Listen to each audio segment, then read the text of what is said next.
just give us just set the table for us. This happens in 1937. What's happening in terms of the union drives and the movements at this point until we get to this day, really? Right. Okay. Well, trying to do it in a nutshell, this was, of course, the midway in the Great Depression. Labor ferment was at a high point in the U.S. Starting around 1935, 1936. Workers were really forming the unions, and there had even been a wave of sit-down strikes, which was sort of a new tactic in many different industries, and even Ford and General Motors kind of caved in early 1937. So it was definitely a wave of union victories, some defeats, of course, flexing their muscle and so forth. So the giant steel company, U.S. Steel, made a deal with the workers in early 1937 to give them things we take for granted today, like the 8-hour day and time and a half for overtime. But the so-called little steel companies, which were not little at all, but were somewhat smaller, like Bethlehem, for example, did not. And they were going to stand up. They were not even going to recognize the new Steelworkers Union under John L. Lewis. And so they held firm. So the workers at these companies throughout the Midwest and Pennsylvania called a strike in late May. Were met in Chicago at Republic Steel with nightsticks by the police. Picketers were injured, sent to the hospital, arrested, and so forth. So that sets the stage for our story, which is that the workers in Chicago then called for a picnic on Memorial Day, 1937, with families and barbecues and kids and so forth. And we're talking, we should say, we're talking thousands of workers, right? I mean, how many workers were there on that day, on Memorial Day?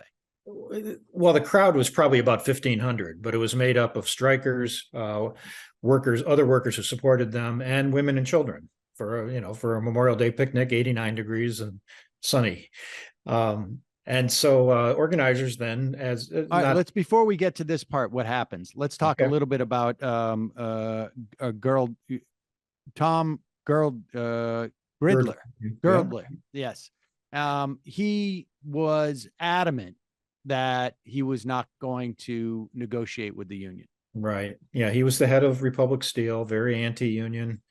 He had a famous quote that was he'd go back to growing apples before he would negotiate or recognize the union. So he was holding firm, and the Republic Steel had a very cozy relationship with Chicago police. In fact, on the day of this massacre, the police were headquartered inside the Republic Steel gates. And Republic Steel gave them the tear gas they would use and axe handles that would supplement their billy clubs. So the film said Republic Steel was the biggest purchaser of gas, of tear gas in the country.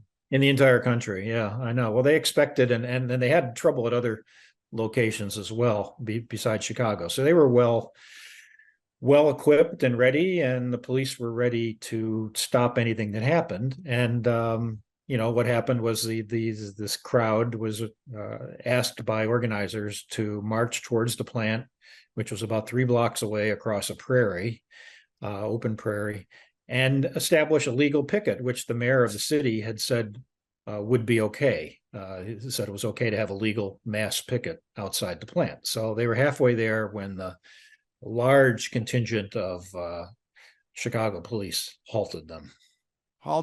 And I have to say, like, the footage is really disturbing. And it's kind of hard. No matter what you're expecting, it's worse than you expect. That's the terrible thing about it.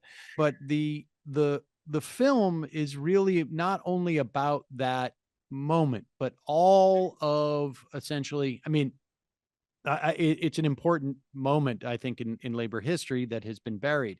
But what's also fascinating is the mechanism in which it was buried, and really the implications, I think, to it being buried. I mean, it's hard to sort of, we'll get to that in a moment, but how did we have access to footage at that time?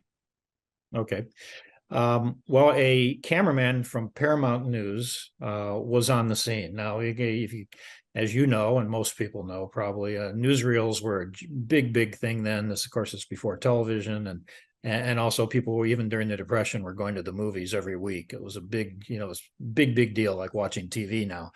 And so the newsreels were a very big deal. So one of the newsreels had a cameraman on the scene, and he was there at when the two contingents came together, the marchers and the police. And so he filmed almost the entire confrontation as it happens on film, catching the police firing and the police chasing the marchers and clubbing them over the heads and so forth, which we can get to. But that's why there is this kind of remarkable, unique evidence of 3 or 4 minutes of truly shocking, documentation. Do you get a sense of how that Paramount newsman got there in the first place? I mean, because, people have to understand that setting up a film camera to shoot news, it's not like it is today, obviously, where it's like someone can go out with their phone now, but even 20 years ago, you bring a video camera, you can get on the spot, things can happen quick. When you've got a film shoot like this, it's a massive tripod. You've got to set up in advance. You've got to load your film stock. You got to have someone behind you who's going to load up other reels. Cause at that time, probably I would imagine, you're shooting 16 mil and you've got maybe 3 minutes on your mag or 4 minutes. And so this is it's a production. How did they know to be there? Like, what did they think that they were doing? Was just going to be shooting a picnic? Or, I mean, that's not inconceivable. Like a wave of unionization sweeps the country, but it didn't. Was there a sense that this was going to be a compelling piece of footage, or what? How did that happen? Well, I think I think the idea was that anything could happen. It was a sense, okay, these people are calling a picnic.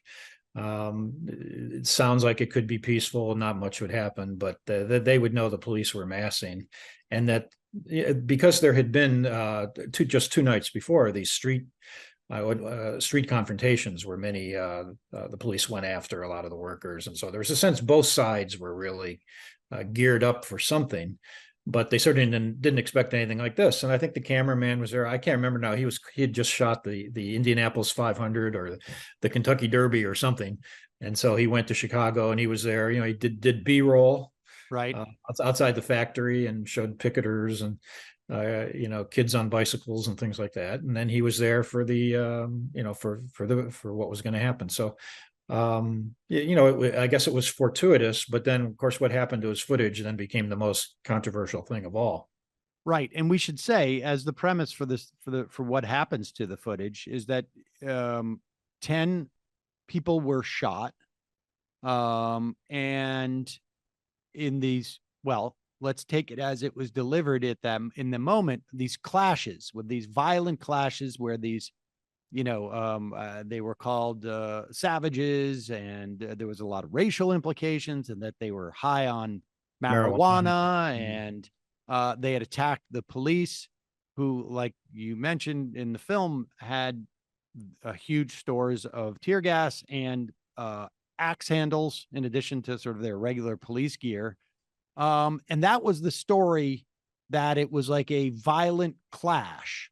And because there was no footage, there was supposed to be footage of it, but there was no footage released. Talk a little bit about what happened in that initial stage before we get to hearings. Okay. Well, the two sides came together. There was sort of a heated discussion, but it didn't seem to be particularly leading to much. The police then gave an order to disperse, which the crowd ignored.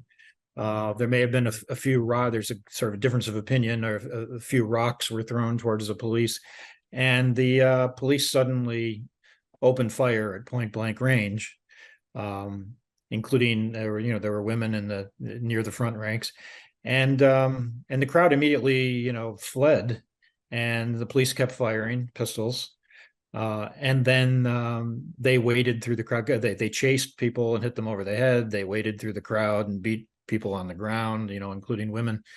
And the whole incident, the violent part, only lasted about 3 minutes, but it was quite quite brutal. And actually 40 people were shot. It was documented.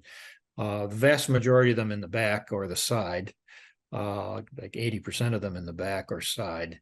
And 10 died, within a couple of weeks. And then there were another 50 who were hospitalized with head wounds and other sorts of wounds. So it was a massive, a massive number of injuries and fatalities.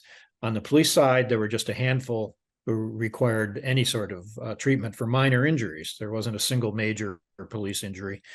So it was rather one-sided. But as you started to say, the media coverage, both locally and nationally, right up to the New York Times the next day and in the succeeding days, pictured it as something the police had to do. The crowd was described as a mob. They were starting or intent on a so-called riot, and they were going to invade the plant and try to take over the plant, allegedly. And so that the only thing that could stop them was police bullets and nightstick. So the initial coverage for 2 weeks was very much pro police. There's actually only one local reporter who was featured in the film and in the book. I've also written and published a book this week with the same title, Memorial Day Massacre, which is the first oral history of the tragedy. And so a lot of eyewitnesses are featured in the book, including the one local reporter who dared be skeptical about the police account. And and of course, ultimately, the footage becomes dispositive. Let me ask you one question about that footage. I mean, people should really check this out. It really is disturbing.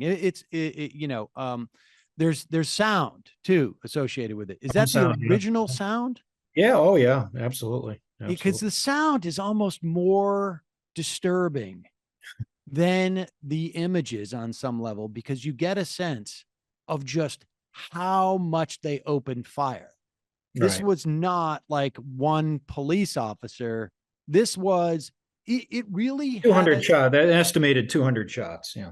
It really has the feel of, like, because of maybe the location, and it has the feel of what you imagine like almost like a Revolutionary War fight would look like, but with one side without any weapons.